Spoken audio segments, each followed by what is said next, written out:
Ô, Ana, a gente sempre traz umas confidências, né? Umas histórias pessoais aqui no Trabalheira. E hoje eu vou abrir o programa contando um caos, né? Que envolve a minha filha e a minha esposa. E acho que com certeza você vai se identificar com o meu relato, porque afinal de contas, você também tem um filho pequeno e já deve ter passado por uma situação bem parecida. Opa, sinto que vem histórias de perrengue de maternidade e paternidade, hein? Perrengues, aliás, que não são poucos. Meu Deus, são muitos, na verdade, né? E a minha história tem a ver com isso mesmo, viu, Ana?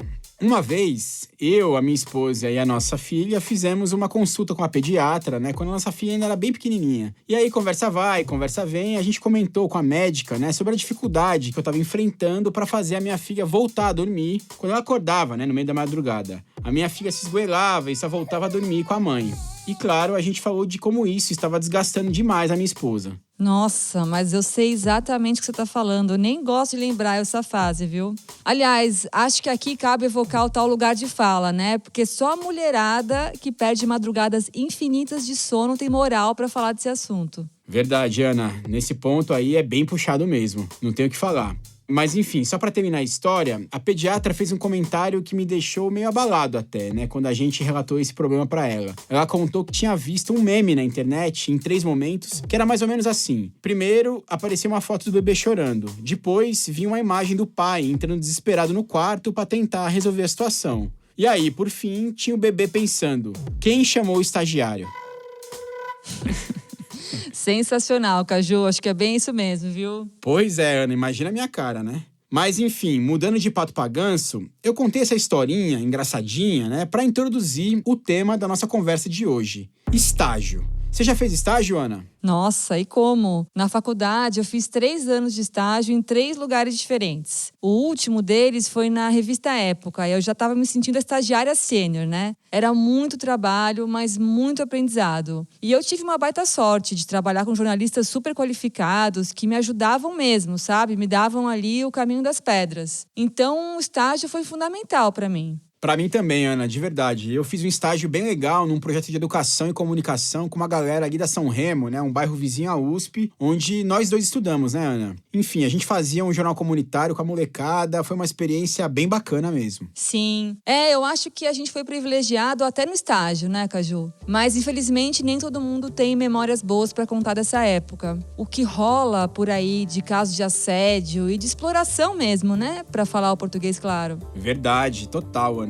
E eu acho que isso rola também porque ainda falta uma clareza, né, e uma consciência do que é, ou pelo menos deveria ser, o estágio. E se parece óbvio até que o estágio deveria ser voltado para a formação do estudante, né, quer dizer, ter um caráter educativo mesmo, na prática o que acontece é que muitas vezes o estagiário é tratado como mão de obra barata. É o famoso faz tudo que precisa topar aquilo que ninguém mais topa. Ixi, eu já ouvi e vi vários casos assim. Inclusive, isso bate totalmente de frente com a lei que regulamenta o estágio, né? E que deixa bem claro o que pode e o que não pode na contratação. Mas calma que eu já tô avançando o sinal aqui, Caju. A gente precisa chamar a vinheta e eu ainda nem dei as boas-vindas pra galera. Então, seja bem-vinda, seja bem-vindo a mais um episódio do Trabalheira. O Trabalheira é um programa da Rádio Batente, a central de podcasts da Repórter Brasil. Aqui, a ideia é falar de trabalho de um jeito criativo e instigante. A gente está nas principais plataformas de áudio. E não deixa de visitar o nosso site, repórterbrasil.org.br/Rádio Batente. Lá também dá para ouvir os programas e ainda rola de conferir a íntegra do roteiro e as referências que a gente cita ao longo da nossa conversa.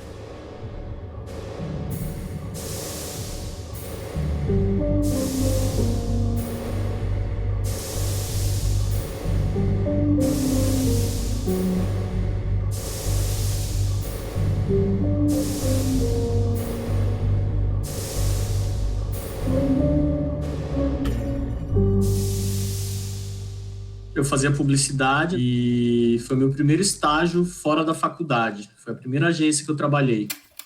Esse é o Rafael Mantarro. Ele é designer e mora em São Paulo. E era uma agência muito pequena, tinha 5, 6 funcionários. Era um lance meio familiar, assim, porque era o dono, o irmão do dono, o amigo de infância do dono. E aí eles estavam com um estagiário de design pela primeira vez. E era logo eu, para minha sorte ou para o meu azar.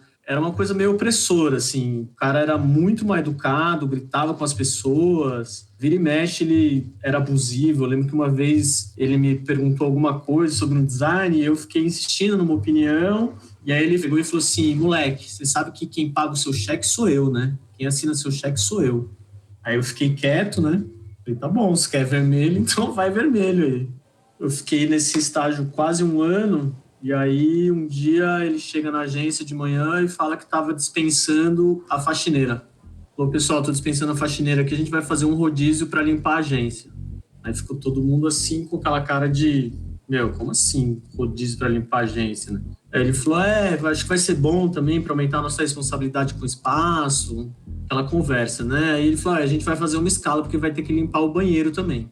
Aí foi um pouco demais para todos os presentes, inclusive o sócio dele foi pego de surpresa e falou, fulano, eu acho que não, as pessoas estão aqui para fazer outra coisa, não para limpar o banheiro. E ele falou, não, vamos fazer o seguinte, para dar o exemplo, eu vou começar limpando o banheiro, então, amanhã eu vou limpar o banheiro e na próxima semana é outra pessoa. Aí o cara me aparece no dia seguinte, com uma mochilinha nas costas, abre a mochila, bota uma havaianazinha azul, eu lembro exatamente da havaiana azul dele, e começa a limpar o banheiro. E todo mundo olhando, cara, tipo, não tô acreditando nisso. E ele achou que ele dando o exemplo, todo mundo ia seguir, né? Ia falar, ok, o dono limpou, então todos vamos limpar. A gente acabou de ouvir um episódio, no mínimo, curioso, né, Ana? Sobre o primeiro estágio do Rafael. Cara, que história maluca. O dono da agência, do nada, resolveu impor que os funcionários teriam que limpar o escritório. E eu aposto que o Rafael, por ser estagiário, seria o primeiro a encarar essa faxina. Ana, você foi certeira no seu palpite, cara. O Rafael foi mesmo o primeiro a ser escolhido para limpar o banheiro, justamente por ser o estagiário, né? Ah, sim, claro. Mas e aí, ele limpou? Então, eu vou deixar o próprio Rafael responder. E aí rolou uma rebelião e ninguém mais limpou o banheiro. Mas eles queriam que todo mundo limpasse. Eu tava suando frio, cara, porque eu era muito novo e eu não tinha coragem para me posicionar, nem noção de como me posicionar da maneira correta. Então foi bom que foi um levante coletivo e me poupou disso. E o problema não era a grana, cara, porque a agência, apesar de ser pequena, tinha uns contratos muito grandes. E ele andava em carros muito caros e levava uma vida bem vistosa, assim. Então não é isso que ia fazer diferença na grana da agência. Era uma situação de poder mesmo, dele poder mandar as pessoas limparem o banheiro. De alguma forma ele queria ver aquilo acontecendo. Caju, sabe o que eu fiquei aqui pensando? E se o dono da agência tivesse adotado uma postura diferente, ele até podia ter apresentado essa proposta de uma forma que fizesse algum sentido, né? Como assim, Ana? Não entendi. É que assim, até me parece interessante mobilizar as pessoas para, de alguma forma, cuidar do espaço onde elas trabalham. Talvez não começar logo com a limpeza do banheiro, né? Mas, enfim, criar algum comprometimento coletivo. Mas, claro, isso só faria sentido se elas fossem ouvidas, né? E, principalmente, se elas concordassem com a ideia. Exato, Ana. Eu pensei nisso também, sabia? Mas, claramente, né, não era esse o caso. Até porque, como disse o Rafael, o chefe estava longe de ser uma pessoa agradável, inspiradora, né? Capaz de fazer as pessoas entenderem e abraçarem o propósito nobre de uma ideia como essa. Como bem definiu o Rafael, parecia ser uma demonstração de poder que beirava o autoritarismo mesmo, né? E que teria como primeira vítima o estagiário. Sempre ele. Então, o Rafael acabou ficando só 1 ano nessa agência. Depois disso, ele disse que teve ótimas experiências de estágio em outros lugares, onde ele aprendeu bastante e foi bem tratado. Mas ele também contou um outro episódio que eu achei bem marcante.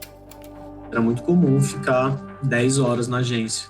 Inclusive, enquanto eu ainda era estagiário, numa outra agência, no dia da minha colação de grau, que era, 8 da noite na cidade universitária, eu não pude ir, cara, porque eu tava na agência. Fiquei nesse dia até 10 da noite trabalhando.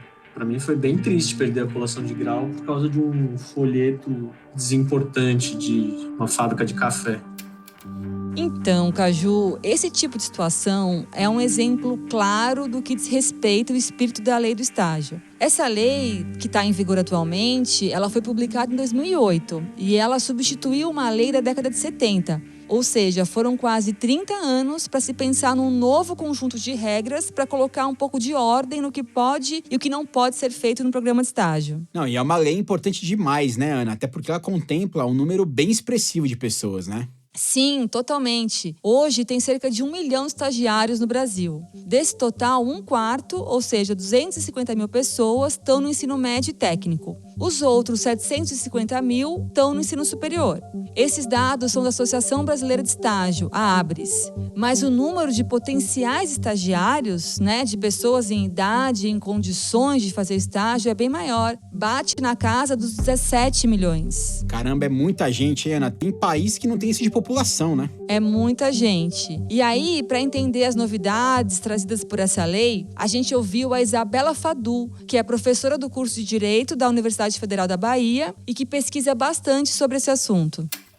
A lei de estágio, que é uma lei de 2008, ela entende, ela conceitua juridicamente a relação de estágio como um ato educativo. É uma ideia aqui muito clara na legislação de conceber o estágio, veja só, não como uma relação de emprego, mas sim como um ato educativo. As mudanças, as inovações, elas foram inúmeras. Se você visitar a legislação anterior, a gente não tinha essa limitação com relação à jornada, ao tempo de estágio, por dia, por semana. E a conhecida como nova lei de estágio, que é de 2008, ela vai limitar essa jornada do estágio e ela vai limitar também a duração do vínculo, do contrato, né, dessa relação.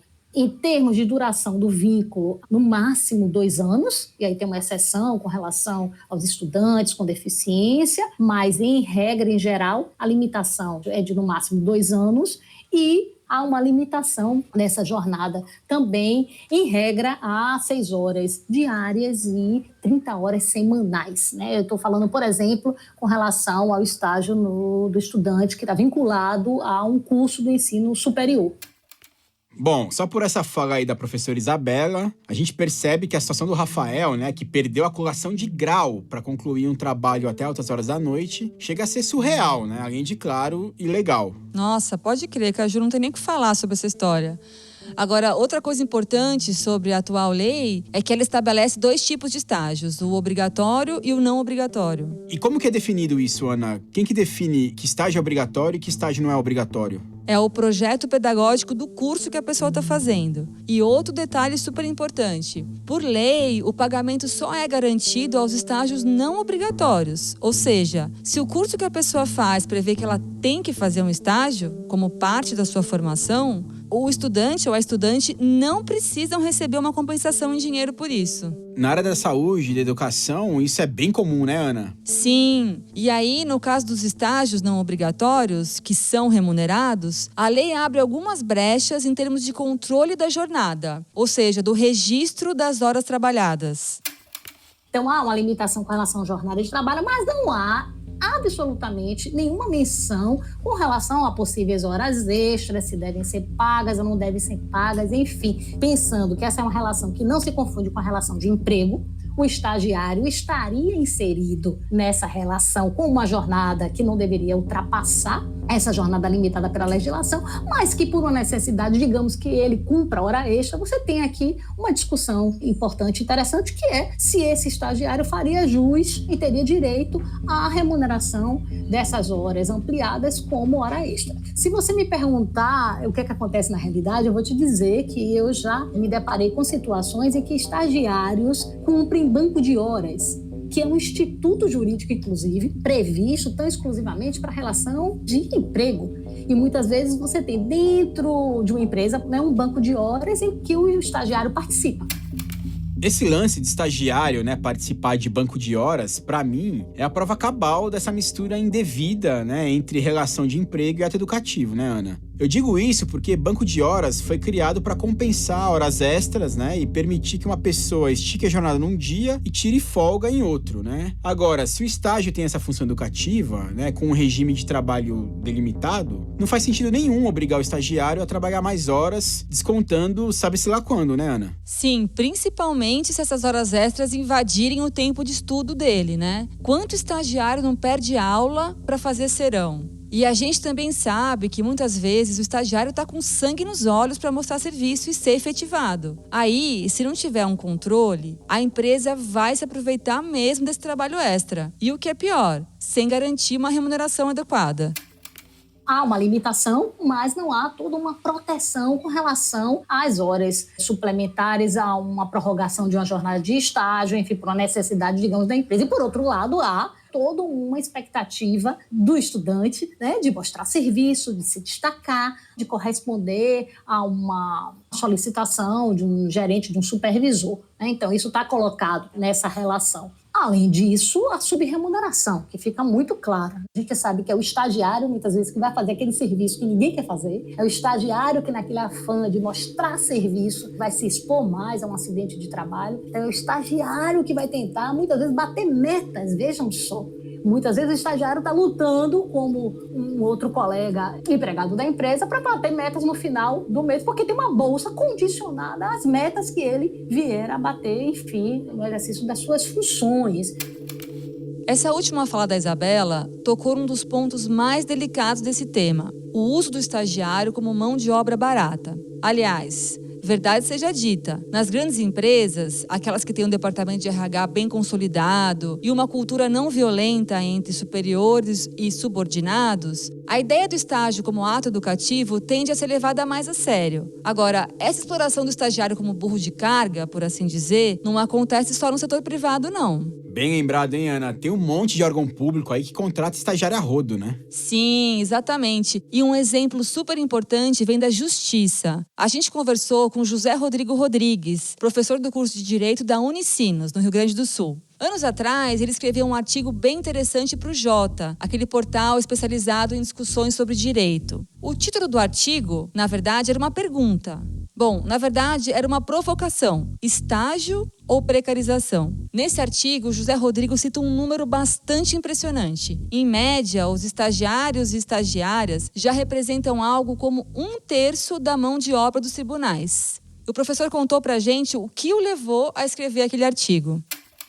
Naquele momento, em São Leopoldo e no Rio Grande do Sul, teve uma insurreição dos estagiários, né? Isso aconteceu ali em 2014, porque os estagiários do Tribunal de Justiça queriam que fosse pago o período de recesso. Enfim, no período de recesso, o fórum não abre, né? Então era uma praxe que isso fosse pago. E naquele ano, o tribunal resolveu não pagar e aí houve uma insurreição dos estagiários, né? E das estagiárias, claro. E o que ficou claro para mim naquele momento é que justamente como os estagiários e as estagiárias são utilizadas para substituir, digamos assim, trabalhadores que deveriam ser contratados por tempo indeterminado, né? De maneira mais formal, especialmente em momentos de crise, né? Porque justamente estão no momento de instabilidade, estão com dificuldade de obter recursos, preferem contratar estagiários e estagiárias que são mais baratos e podem ser demitidos sem as formalidades do contrato de trabalho e também vão só trabalhar um tempo limitado ali, né? Então vira uma ilusão, né? Nossa, eu nunca tinha parado pra pensar nisso, mas faz todo sentido mesmo, cara. Contratar estagiário não é só contratar um trabalhador mais barato, né? Porque além do lance da grana, tem também a facilidade jurídica, né? Vamos chamar assim. Isso porque a duração do contrato é limitada, né? O estagiário não é um empregado formal, que tem direito a férias, 13º, FGTS... Enfim, o que eu tô querendo dizer é o seguinte, Ana. Pro empregador que quer economizar e não ter dor de cabeça, né, entre aspas, essa muleta do estágio pode cair como uma luva. Mas é evidente que isso é um vetor de precarização do trabalho. E o curioso, Caju, é que a lei de 2008 estipula um limite para a contratação de estagiários, justamente para não virar essa festa do caqui, né? Para uma empresa que tem até 5 empregados contratados direitinho, segundo as regras da CLT, só é permitido um estagiário. Aliás, geralmente essa é a proporção, um estagiário para cada 5 empregados formais. E para a empresa que tem mais de 25 pessoas na equipe, o limite para contratar estagiários é de 20% do quadro total de funcionários. O que torna ainda mais absurda essa história de órgão público com um número tão grande de estagiário, né? E na iniciativa privada também, né, Ana? Pois é, e aí vem aquela velha máxima atribuída ao Nelson Rodrigues. No Brasil, o absurdo perdeu a modéstia. Faz tempo, hein, Ana? Agora, como é que faz para coibir esse tipo de situação, hein? Quem que é responsável por fiscalizar, por exemplo? Bom, vamos ouvir essa resposta da professora Isabela Fadu.